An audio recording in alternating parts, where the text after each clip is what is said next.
രാജ്യത്തെ താൽക്കാലിക താമസക്കാരുടെ എണ്ണം കുറയ്ക്കാൻ തീരുമാനിച്ച് കാനഡ. ചരിത്രത്തിൽ ആദ്യമായിട്ടാണ് കാനഡ ഇത്തരമൊരു തീരുമാനമെടുക്കുന്നത്. ഈ സെപ്റ്റംബർ മുതൽ തീരുമാനം നടപ്പിലാക്കുമെന്ന് ഇമിഗ്രേഷൻ മന്ത്രി മാർക്ക് മില്ലർ പറഞ്ഞു. വിദേശ വിദ്യാർത്ഥികൾക്കും ജോലിക്കാർക്കും തീരുമാനം ബാധകമാകും. കാനഡയിലെ നിരവധി ഇന്ത്യക്കാർക്ക് സർക്കാരിന്റെ പുതിയ നയം തിരിച്ചടിയാകുമെന്നാണ് വിലയിരുത്തൽ. രാജ്യത്തേക്ക് താൽക്കാലിക വിദേശ തൊഴിലാളികളുടെ വരവ് തടയുന്നതിനുള്ള നടപടികളുടെ ഭാഗമായിട്ടാണ് താൽക്കാലിക താമസക്കാരുടെ എണ്ണം കുറയ്ക്കുന്നത്. അടുത്ത 3 വർഷത്തിനുള്ളിൽ താൽക്കാലിക താമസക്കാരുടെ എണ്ണം ജനസംഖ്യയുടെ 5% കുറയ്ക്കുകയാണ് ലക്ഷ്യം. നിലവിൽ ജനസംഖ്യയുടെ 6.2% താൽക്കാലിക താമസക്കാർ, അതായത് 24 ലക്ഷം പേർ. കാനഡയിലെ പ്രവിശ്യകളുമായുള്ള കൂടിയാലോചനകൾക്ക് ശേഷമായിരിക്കും തീരുമാനം നടപ്പാക്കുക. രാജ്യത്തേക്ക് വിദേശത്തു നിന്നുള്ളവരുടെ അനിയന്ത്രിതമായ വരവ് പാർപ്പിട ദൗർലഭ്യത്തിനും സേവനങ്ങളുടെ വർദ്ധിച്ച ആവശ്യത്തിനും കാരണമാകുന്നുവെന്നും കരുതുന്നു. അന്താരാഷ്ട്ര വിദ്യാർത്ഥികൾക്കായുള്ള പുതിയ പെർമിറ്റുകൾക്ക് പരിധി ഏർപ്പെടുത്തുകയും മെക്സിക്കൻ യാത്രക്കാർക്ക് വിസ നിർബന്ധമാക്കുകയും ചെയ്തതിന് പിന്നാലെയാണ് പുതിയ നടപടി. അന്താരാഷ്ട്ര വിദ്യാർത്ഥികളുടെ വർധനവ്, കുടിയേറ്റം, അഭയാർത്ഥി പ്രവാഹം തുടങ്ങിയ കാരണങ്ങളാൽ കാനഡയിൽ താൽക്കാലിക താമസക്കാരുടെ എണ്ണത്തിൽ ഗണ്യമായ വർധനവ് ഉണ്ടായിട്ടുണ്ടെന്നാണ് സർക്കാർ വിലയിരുത്തൽ.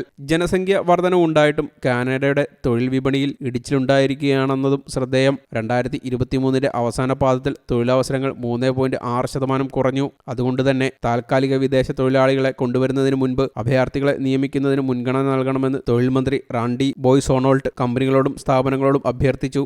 ആരോഗ്യം, നിർമ്മാണം തുടങ്ങിയ മേഖലകളിൽ നിലവിൽ തൊഴിൽ സേനയുടെ 30% വരെ താൽക്കാലിക വിദേശ തൊഴിലാളികളെ നിയമിക്കാൻ അനുവാദമുണ്ട്. എന്നാൽ ഇത് 20% കുറയ്ക്കുമെന്നും അദ്ദേഹം പറഞ്ഞു. News desk you talk.